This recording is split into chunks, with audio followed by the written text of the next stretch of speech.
This is how you go to war in New Guinea. You fly there.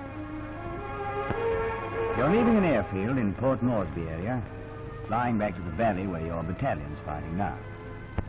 You're flying in a ship of the Troop Carrier Command, C-47, the United States 5th Air Force calls it. The tall pilot who's flying you out of here is Colonel Bill Williams. He flew the leading aircraft in the mass paratroop descent at Nadzab in the Markham Valley. More than 1,000 Yanks dropped that day. The first of them fell out of this very plane.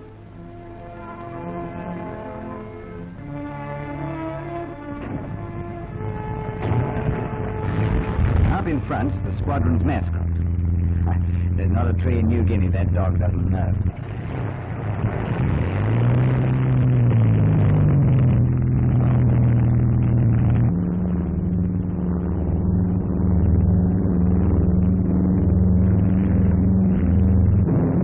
A troop carrier convoy is leaving this area.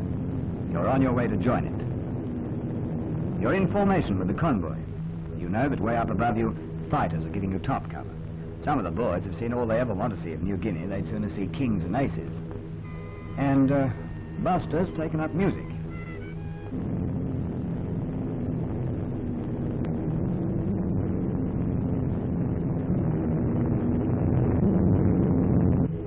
Instead of yelling at each other, you bid by signs. 2 clubs, 2 hearts. You have a visit from the engineer. And he turns up trumps. That's the Owen Stanley Range. You're crossing it now. This is the route you're flying.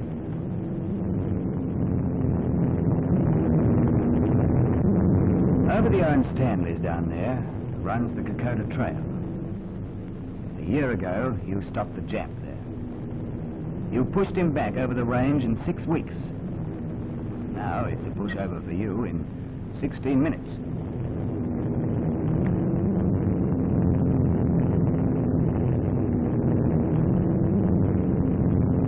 That's the Kamusi River. And there's the Wairopi Bridge. You buried some of your mates down there. You head northwest towards the Huon Gulf, 150 miles. And you're over Salamoa. The Allies had to flatten it to win it back. Look at the bomb craters.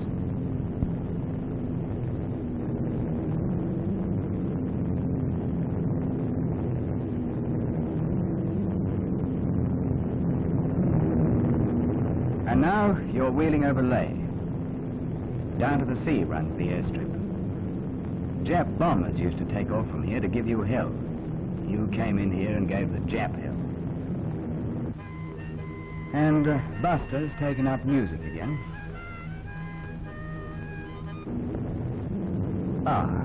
Buster's given up music again. You fly up the Markham fast and low to avoid the Zeros.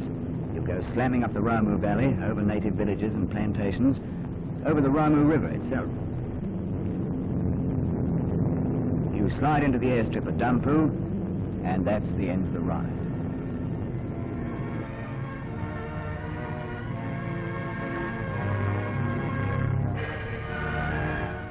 The enemy is 10 miles away.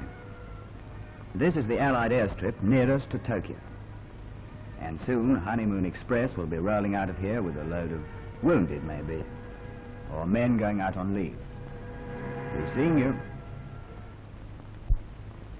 This is the Ramu Valley. Lovely, deadly. In the native language, Ramu means death.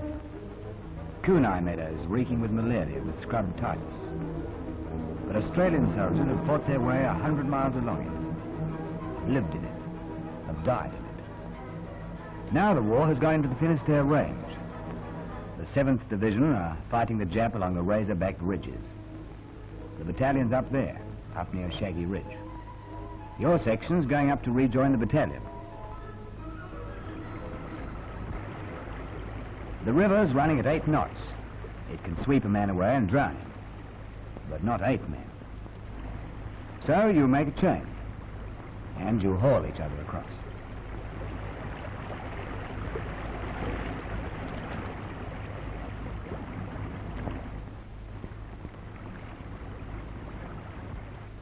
That river was no place for a swim, but this is.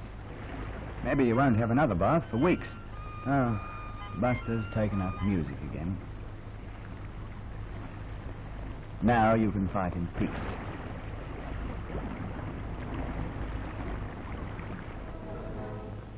So you hit the trail for the post your battalion's holding.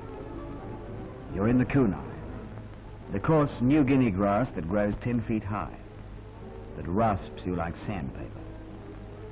The Kunai harbours every bug and reptile in the world. Your pack weighs 50 pounds and the grade's 1 in 3.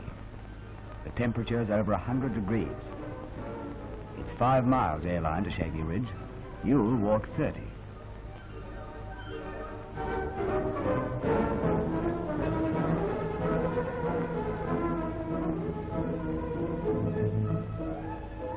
This is your 4th campaign.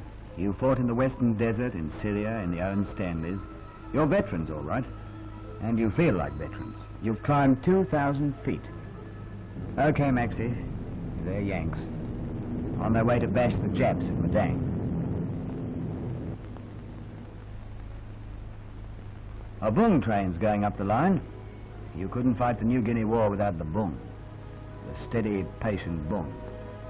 Carrying his 30-pound load up the mountains, down valleys, across rivers, taking the rations and the ammunition in, taking the wounded out. Now, you're 5,000 feet up among the clouds. You're on the southern end of Shaggy Ridge. This is where the war is. And down the gorges, you hear the Australian and Jap field guns pounding each other.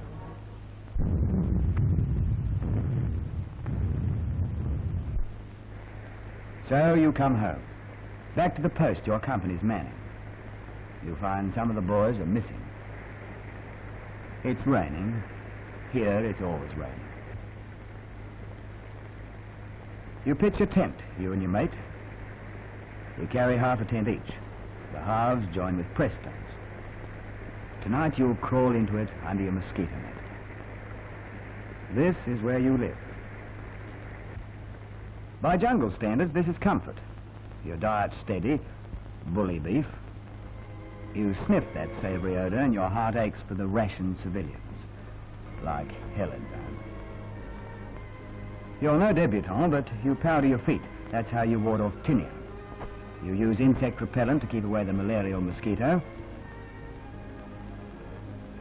And you soak your spare shirt in solution to keep away the mite that gives a man scrub typhus. And you say goodnight to her. So you settle down in camp. All but Maxie. He's on sentry go. So you crawl into your tent and you leave the war to the sentry and to the rain.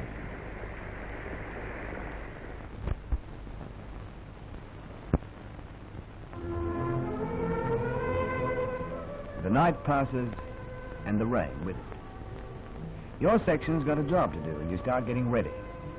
In the Australian Army, orders are shave every day, even in the jungle. So you shave. And the corporal grabs a haircut. Using broadleaves as gutters, the natives brought running water to your camp. It's clear, sparkling water, but no jungle water's safe. Blue follows orders. He drops in chlorination tablets. The corporal's had his instructions from the lieutenant. He's going to take the section up. To fight intelligently, every man's got to know what's on. The corporal gives his 7 men the drill. He tells you where you're going, why you're going. Everybody understands what it's all about. You're a team. Right, fellas? So long, you blokes. You're going out on patrol. Your aim is to cut the Jap line of communication. He'll be trying to do that to you. So it's a game of hunting and being hunted. You squelch into the dripping darkness of a rainforest.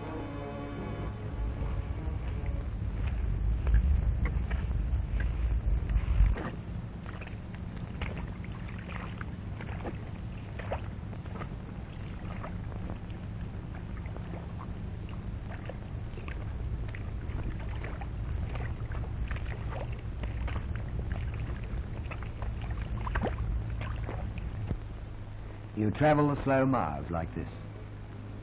And now it's about time you reported to battalion. So the corporal gets out the walkie-talkie, pulls out the aerial and says hello. That's all he has to do. Back at battalion, the captain takes the call and the corporal gives your position from map reference. Now you're located. The captain arranges time and place for the dropping of supplies to the patrol. It's another job for your old friends, the troop cans. Right on the dot. Over comes the biscuit bomber. In those packages are bully beef and hard biscuit. But there's tobacco, too.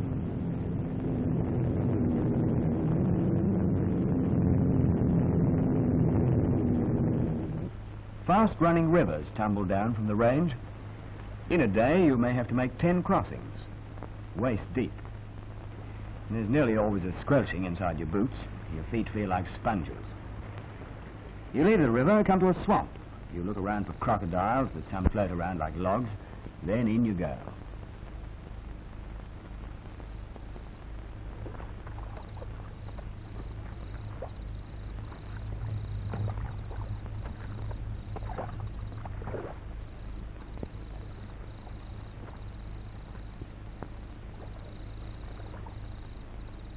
You've been warned this is Jap country.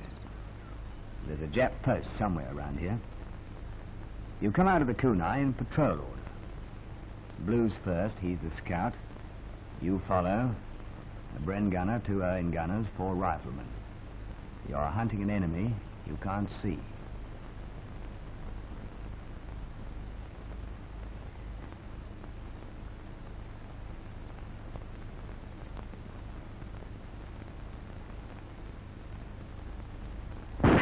Jap sniper.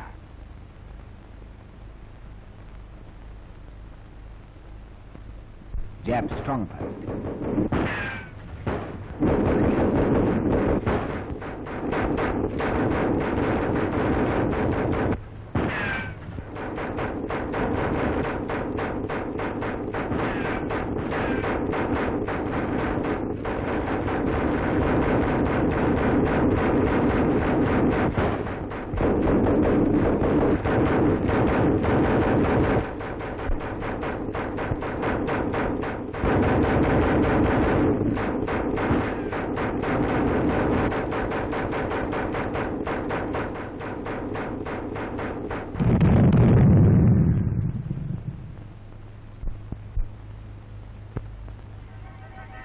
With Tommy gun and bayonet, you've cleaned up the Japs.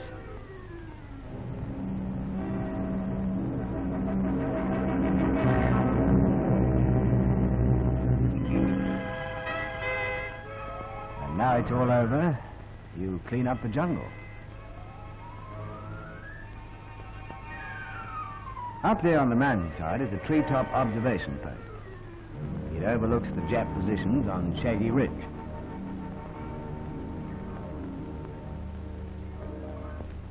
The Japs hold that peak. We're going to blast them off it. Our 25-pounders are 5 miles back. It's 0, Al.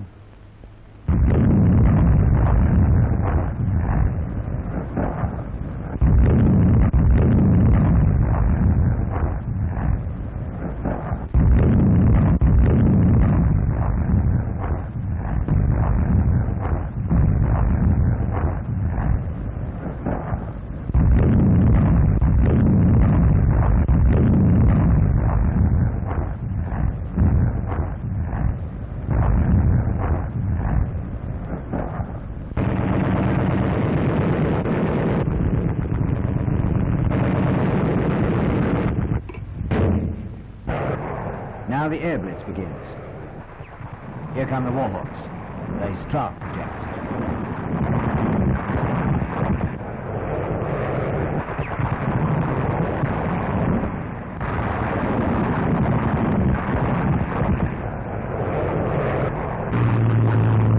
Now they're bombing.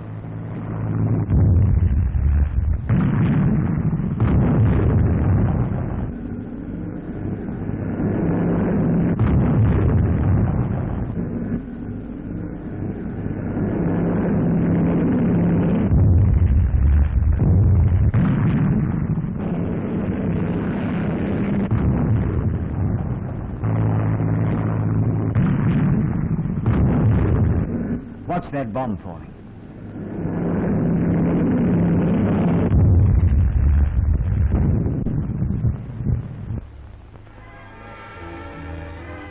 infantry going. They follow the spine of the ridge. Shaggy Ridge. You've arrived among the wreckage of your own bombing and shelling. You dig in.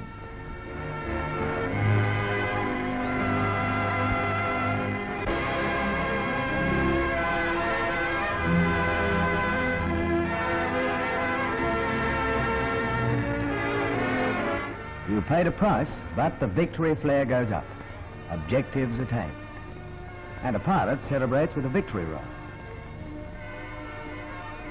A flying fortress makes a survey flight. There's the ridge, shell-pitted, bomb-cratered, a battlefield on top of a mountain. And Australians hold it now. You, the Australian soldier, have sweated some more miles of jungle. You've won another battle. In a year, you've advanced 300 miles. You've got 3,000 miles to go. But when the Allies march into Tokyo, you'll be marching in with them.